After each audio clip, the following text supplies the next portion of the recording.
ada sesuatu yang bisa kita identifikasi, kita potret, ada yang tidak bisa. Nah, tasawuf atau sufisme atau apa perjalanan spiritual, perkembangan kedewasaan spiritual itu sesuatu yang tidak bisa diobjektivisasikan, tidak bisa dipotret, tidak bisa diklaim. Yang bisa melihat adalah dirinya sendiri, dan dirinya sendiri juga tidak boleh ngeklaim. Makanya Allah menyediakan tawadhu atau kerendahan hati dan seterusnya, karena kan kalau ibaratnya lari 200 meter kan startnya sama finishnya kan jelas. Nah, kalau pertumbuhan spiritual tadi kan finishnya kan kedekatan dengan Allah. Semakin seseorang dekat dengan Allah, maka dia menempuh ilaihi rajiun sedemikian rupa, dan itu setiap orang. Maka skalanya adalah dari dan menuju, tapi itu satu titik. Jadi kita berputar begini, dari titik ini menuju titik ini, terus itu dialami semua orang, dan tidak pasti. Dan ini bukan urusan kepandaian, tapi urusan kesungguhan, urusan keikhlasan, urusan ketulusan hati, urusan kejujuran pikiran. Dan itu tidak perlu orang pinter. Nah, yang mengganggu dunia ini kan pinter-pinter gitu loh. Hebat-hebat itu loh, intelektual tuh yang bikin kacau dunia ini, karena sebenarnya karena manusia menjadi kehilangan fokusnya, bahwa manusia itu urusannya adalah jujur apa tidak dalam perjalanannya. Nah, karena kita sekarang berurusan dengan ilmu, terus kita menganggap bahwa diskusi ini seolah-olah adalah diskusi ilmu yang juga tinggi seolah-olah. Padahal kan itu sehari-hari setiap orang. Jadi sekarang gini, Hel. Kalau Anda jalan terus ada melihat ada pohon, ada daunnya, ada kembangnya, itu saya tanya, sebenarnya fakta daun atau pohon itu ada di sana yang kamu lihat, apa ada di dalam batinmu? Nah, yang selama ini dibicarakan di dalam disertasi atau ilmu-ilmu akal pikiran itu adalah pohon itu di sana. Bahwa pohon itu faktanya di sana apa di dalam batinmu? Kan meskipun ada di sana, tapi kalau dia tidak menjadi fakta di dalam batinmu, maka pohon itu menjadi tidak ada. Demikian juga Allah kan. Makanya man arafa nafsahu faqad arafa rabbahu, karena Allah hadir sudah sebagai kesadaran batin, sudah dirasakan tiap hari. Dan itu bukan ilmu tinggi, itu biasa-biasa aja. Setiap orang memang menempuh. Kenapa kok kita harus sampai ke Allah kembali loh? Karena jalan satu-satunya dalam hidupnya cuman dari Allah menuju Allah, harus nang di meneh, mau kemana lagi? Kalau manusia itu ingin aman, ingin tenang, ingin sejahtera, ingin selamat di dalam seluruh perjalanan ini, dan tiba sampai tempatnya dalam keadaan aman, tentram, selamat, sejahtera, ya itu satu-satunya jalan, ilaihi rajiun itu kan begitu. Nah, ilaihi rajiun itu kan nggak bisa dipotret, nggak bisa direportase, nggak bisa diupload. Itu sebenarnya kan rahasia setiap orang.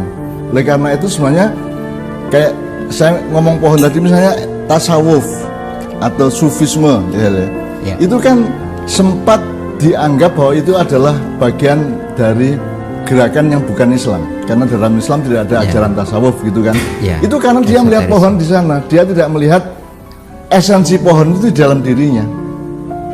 Karena tasawuf itu kan cuma nomenklatur, cuman penamaan sesuatu hal, suatu gejala atau suatu fakta yang ada dalam batin kita, terus kita rumuskan, kita identifikasi, kita amati, kita rasakan prosesnya. Terus kalau ilmu itu ada, kalau cara berpikirnya begitu, ilmu itu ada di perpustakaan dan buku-buku, tidak di sini. Nah, menurut saya tasawuf itu adalah urusan sangat private, rahasia setiap orang menuju Tuhannya. Dan itu setiap orang. Semua perjalanan hidupmu adalah jalan menuju Allah. Makanya disebut semuanya itu thariqat. Apa tukang kayu, apa ojek, apa dagang di pasar, petani, dosen di kampus atau siapapun, itu semua melakukan semacam perjalanan. Jalan itu disebut thariqat kalau dalam. Nah, selama ini kemudian thariqat dilembagakan, ya dipadatkan menjadi wiritan begini, puasa begitu dan seterusnya. Itu juga tidak salah, itu juga benar. Tapi yang tidak tepat adalah bahwa itu seolah merupakan jalan yang berbeda dengan Islam. Menurut saya Islam itu ya tasawuf. Karena Islam itu prinsipnya adalah kamu dari Allah kembali ke Allah. Dan itu kamu tempuh dalam jalan sunyimu masing-masing. kan gitu. Kalau melihat atau dengan perspektif yang barusan Mbah Nun katakan, mungkin nggak atau boleh jadi di mata Allah sebenarnya setiap individu itu ya sufi-sufi, tetapi Sufi dengan semua, kadar semua sufi. masing-masing barangkali. Sadar apa tidak sadar, semua menempuh perjalanan itu. Meskipun kamu tidak ngakui Tuhan, kamu tetap berjalan di situ. Kamu kan akan sampai ke kematian, kamu akan sampai ke surga atau neraka, kan mau nggak mau kamu.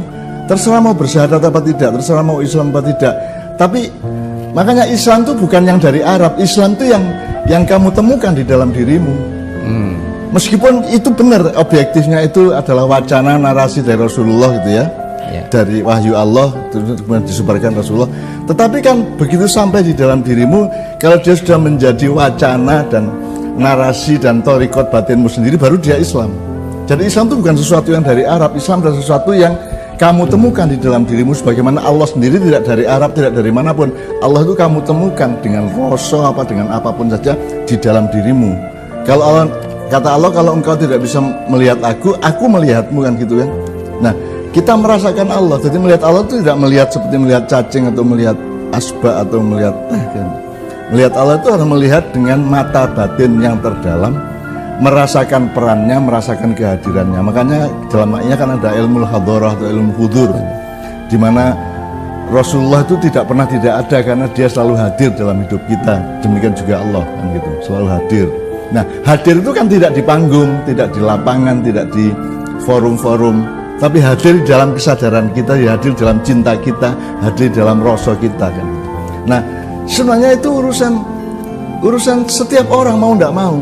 Bedanya adalah kalau binatang tidak bisa ambil jarak untuk merumuskan, kalau kita bisa merumuskan. Nah, perumusan ini kemudian menjadi ilmu, dan yang bikin ruwet tuh ilmu ini.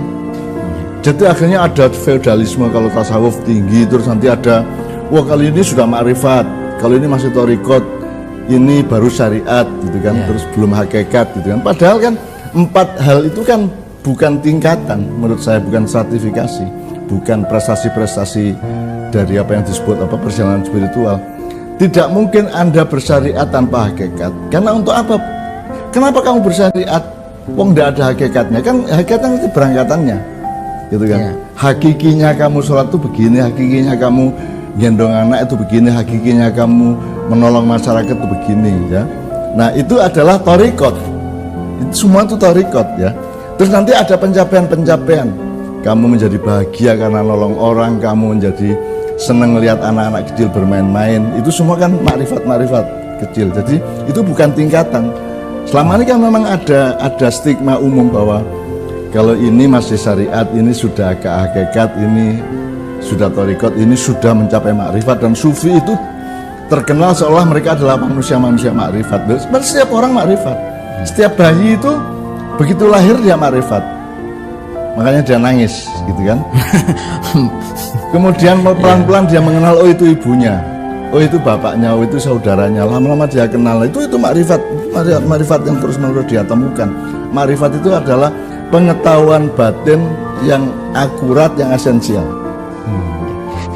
Apakah karena itu dulu Mbah Nun pernah ditanya salah seorang jamaah atau teman tentang pengenalan diri sendiri atau mengenal jati diri, dan waktu itu Mbah Nun menyampaikan kepada si penanya itu bahwa dirimu itu kamu temukan atau tidak, itu tidak karena kamu secara kognitif menyadari atau tidak menyadari, karena sesungguhnya kamu sepanjang melakukan kebaikan terus itu membentuk dirimu. Nah, ini penjelasannya seperti apa, Mbak? Selama ini kan kalau orang bilang mencari diri, mencari diriku sendiri gitu ya, itu kemudian dia selalu terjebak pada perumusan-perumusan kognitif, ya? Kognitif, ilmiah, akademis, rasional, kan begitu. Padahal diri itu sebenarnya lebih mendalam dan lebih software daripada itu. Makanya tidak, kecuali diri budaya ya. Kalau diri budaya itu, oh itu pemain drama, oh itu tukang ojek, itu masalah simpel ya. Oh itu presiden toh, oh jebul presiden gitu. Oh kayak wali kota toh. Itu simpel kalau itu. Tapi kalau diri sendiri itu artinya adalah dirimu berbeda dengan diri lain, adalah bahwa kamu itu satu paket yang berbeda dengan orang yang lain, dan paket itu berasal dari Allah. Makanya kamu amati gejala-gejala hidupmu tiap hari, dialektikamu dengan Allah. Kalau kamu gini Allah gimana, kalau kamu begitu Allah gimana. Itu kita amati tiap hari, sehingga dalam mencari rezeki, dalam mencari istri, di dalam menjalankan apa saja, menempuh karier atau apapun saja, itu kita mewaspadai setiap yang pernah kita alami dengan Allah. Dalam kehidupan sehari-hari, kalau saya ingin mengelaborasi lebih lanjut, berarti kan setiap diri, setiap individu, setiap kita itu sebenarnya berada dalam medan kesufian masing-masing tatkala kita menghadapi persoalan-persoalan atau apapun sehari-hari. Nah, bagaimana supaya kita dalam medan itu tidak terlalu salah atau meleset gitu Mbah di dalam menapaki perjalanan kan ada tahap metodologisnya untuk supaya beres dan kompatibel dengan kemauan Allah kan. Jadi hidup itu kan Allah berkehendak, terus kehendaknya itu diperintahkan terus menjadi fayakun gitu, fayakun maka terjadilah gitu, terus terjadilah kita juga. Nah kita kan harus tetap menjaga sambungan kita dengan yang bilang kun tadi itu, kun terus fayakun, fayakuni gitu ya, maka jadilah aku. Nah saya kan harus tetap kompatibel. Ibarat motor kan saya harus mentempatkan onderdil saya, murnya berapa, ukurannya gitu, bautnya gimana, belinya roda di mana, dan itu misalnya ibarat kendaraan gitu ya. Jadi kita kan tetap harus kompatibel sama Allah terus menerus. Nah itu kan hanya bisa diamati oleh masing-masing. Yang bikin kita sekarang ini rusak dan berpecah-pecah adalah karena kita itu terlalu bangga kepada penemuan kita, kemudian kita bawa keluar dengan mulut kita atau dengan tulisan kita, kemudian kita mengunggul-unggulkan diri kita kepada orang lain, sehingga akhirnya tasawuf dianggap sesuatu yang tinggi, sufi itu orang yang hebat dan seterusnya. Sama dengan sarjana, profesor, doktor, profesor itu kan orang hebat, padahal sebenarnya setiap orang profesor atas dirinya masing-masing, kan begitu kan? Setiap orang itu adalah dokter atas dirinya masing-masing, aras hidupnya masing-masing. Demikian juga setiap orang adalah pejalan sufi dari thariqat hidupnya masing-masing. Jadi sekali lagi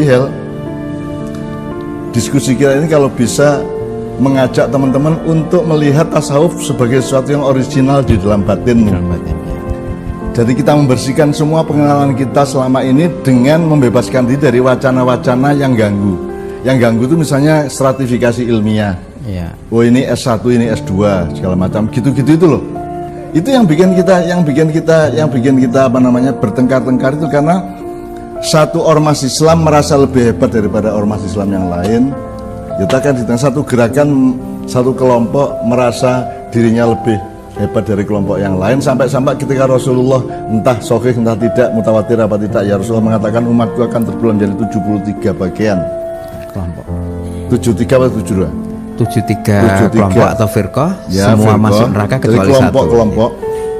Yang satu masuk surga, yang satu diterima Allah, yang 73. Selama ini di Makkah kan saya tanya, terus kamu termasuk yang mana? Kamu termasuk 72 yang ditolak Allah, lamaran cintamu, apakah kamu termasuk yang satu? Rata-rata orang di bawah sadar mengatakan, terutama lembaga-lembaga muslim ya, ormas-ormas, gerakan-gerakan Islam itu merasa bahwa yang satu itu salah. Syiah itu salah, HTI itu salah, FPI itu salah kan, Muhammadiyah itu salah, yang benar saya dan kelompok saya. Kalau jawaban maknya kan enggak, mungkin saya masih menjadi bagian dari yang 72, tapi saya berjuang supaya saya menjadi bagian dari yang satu yang diterima Allah. Gitu aja kan, itu lebih dinamis kan daripada saya ngeklaim kamu diterima Allah saya tidak, atau sebaliknya kan. Saya sangat senang dan tertarik ketika tadi Mbah Nun mengantarkan kepada kita bahwa sebenarnya nanti setiap orang itu ya akan menjadi sufi pada dirinya, tapi bukan karena ditentukan oleh pengetahuan tentang kesufian, tapi ditentukan oleh di hadapan Allah sendiri dan oleh kita kan. Dewan jurinya bukan peneliti kampus, bukan calon sarjana, bukan calon dokter yang meneliti siapa yang lebih hebat. Nah, jadi selama ini semua konstelasi dari yang dikenal oleh dunia melalui kampus dan ilmu pengetahuan itu kan bias sebenarnya. Misalnya sekarang Rasulullah Muhammad menjadi manusia nomor satu terbesar di antara 100 manusia dalam sejarah. Itu kita senang Rasulullah menjadi nomor satu, tapi itu kan juga bias. Itu bias dalam arti Loh, itu kan penglihatan sejarah, penglihatan historistik, penglihatan dari misalnya efektivitas pengaruhnya, luasan apa jangkauannya dan seterusnya. Tapi itu kan, loh, kalau ngomong gitu iblis kan jangkauannya seluruh alam semesta. Ya. Kalau ngomongin, jadi menurut saya, sudah kita jangan terlalu traumatik atau terlalu berpedoman kepada berita-berita ilmiah, berita-berita yang stratifikatif, yang membelah-belah, karena ilmu kalau menurut Sabran kan gunanya untuk membelah-belah kan gitu. Nah, sementara kalau tasawuf ini kan tujuannya adalah mempersatukan, makanya Islam itu tauhid. Nah, sufi adalah jalan efektif untuk tauhid untuk diri masing-masing, dan itu tidak bisa dinilai oleh orang lain, nggak bisa. Kalau dinilai orang lain kan paling nanti lewat skripsi, lewat disertasi, lewat tesis, lewat medsos, lewat koran, lewat TV kan gitu. Tentu kan semua bias. Jadi sekarang sudah jangan tergantung kepada semua berita-berita di dunia yang penuh bias itu. Makanya kita diajari Bapak Ibu kita untuk lillahi ta'ala, karena dewan jurinya hanya Allah. Dan kita tidak akan oleng, kita tidak akan bergeming, kita tidak akan goyang bahwa sudahlah, baik buruk saya segala macam, saya berprestasi tidak, saya berjasa apa tidak, saya hebat apa tidak, itu bukan urusan saya, dan apalagi orang lain, itu urusan Allah kepada saya. Dan Allah nanti yang memberi hadiah, yang jazakumullah, Allah yang akan memberi ijazah dengan keadilan dan persepsinya yang luar biasa jernih itu. Kalau di antara kita kan mesti salah persepsi. Makanya manusia itu tidak usah terlalu menilai-nilai orang lain. Tidak usah junjung-junjung, nggak usah merendah-rendahkan. Makanya tasawuf ini ya, tolong tasawuf ini jangan distratifikasikan. Tasawuf, sufisme itu ya setiap orang sufi dong. Ya. Saya tanya, meskipun katakanlah dia tidak kenal Islam, tapi seluruh metabolisme hidup dia kan mencari yang mutlak. Semua manusia itu mencari yang mutlak dan yang sejati, betul nggak?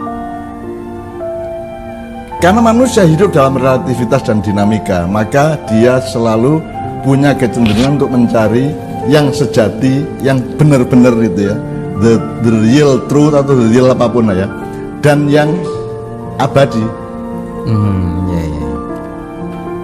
Saya sering kok menggambarkan kenapa kita kok, Anda kan mau toh, kowe dikai 100 tahun mau toh umurmu, 1000 tahun juga mau toh seperti Nabi Adam, atau mungkin 165 tahun seperti Nabi Ibrahim mau juga toh. Sekarang maunya kamu kan muda terus, istrimu muda terus kan gitu. Kenapa? Karena kita itu di bawah sadar dan di atas sadar kita itu berorientasi kepada keabadian. Jadi kemudaan kita pun maunya abadi dan maunya sejati, jangan sampai palsu. Karena semua manusia itu menolak kepalsuan, gitu kan. Jadi tasawuf itu sebenarnya sederhana kok, asal kamu itu setia untuk menjaga jangan sampai kamu menjadi manusia palsu, artinya tidak kafir, tidak munafik, tidak menipu, tidak bohong kan gitu kan ya. Jadi pokoknya setiap embrio kepalsuan diri itu kita hindari sedemikian rupa. Nah, tapi jangan lupa bahwa kamu palsu apa tidak itu yang nilai bukan manusia.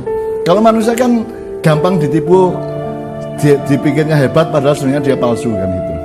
Kalau manusia itu terbukti tuh dalam demokrasi kan tidak mampu memilih orang yang sebenarnya dari yang seharusnya kan begitu. Ya, saya jadi curiga nih Mbah. Walaupun ini tadi Mbak Nun menyebut tasawuf macam-macam kan karena saya bertanya, tapi jauh-jauh hari di dalam sinau bareng macam-macam ada banyak istilah atau kosakata yang Mbah Nun gunakan dan tampaknya kok senada gitu ya. Misalnya Mbah Nun menyerukan kepada kita untuk menghayati bahwa hidup ini ya menempuh jalan sunyi, mirip ini. Atau Mbah Nun menyampaikan kepada teman-teman, hidup kita ini audiennya tuh ya Allah loh, gitu. Atau tadi yang terakhir tentang ya kita kalau bisa harus menjadi orang yang otentik gitu ya, tidak palsu. Jadi apakah memang Mbah Nun ini sedang mendidik kita semua bertasawuf tapi tidak menggunakan term-term tasawuf ya Mbak? Karena tidak ada kemungkinan lain kecuali bertasawuf. Itu setiap orang, tidak perlu orang Islam juga. Setiap orang mau tidak mau, misalnya dia akan sampai ke kematian, terus kamu kan harus kompatibel sama maut ya. Kan begitu.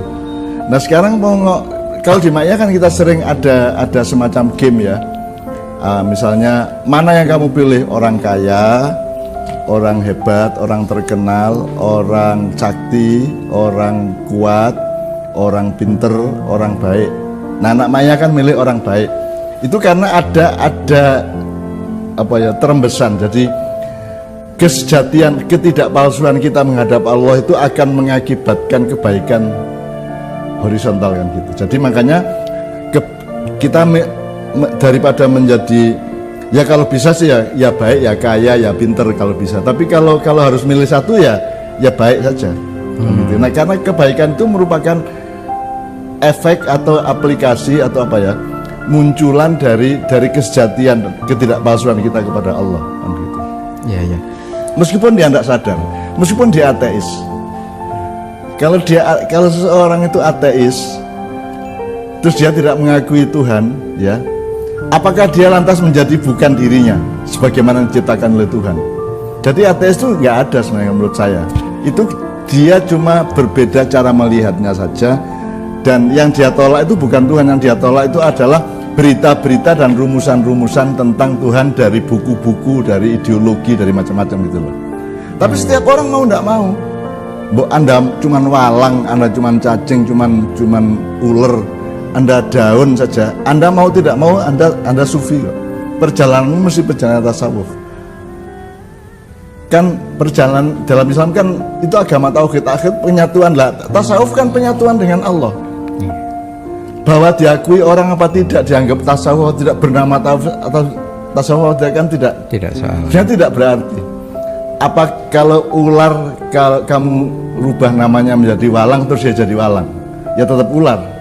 Nah hakikat hidup itu sedemikian rupa kuatnya dan berkuasanya atas kita, ada ketentuan Allah atas kita ini kan begitu kuatnya, sehingga meskipun kamu kategorikan, kamu identifikasi, kamu kasih terminologi yang berbeda, tetap aja dia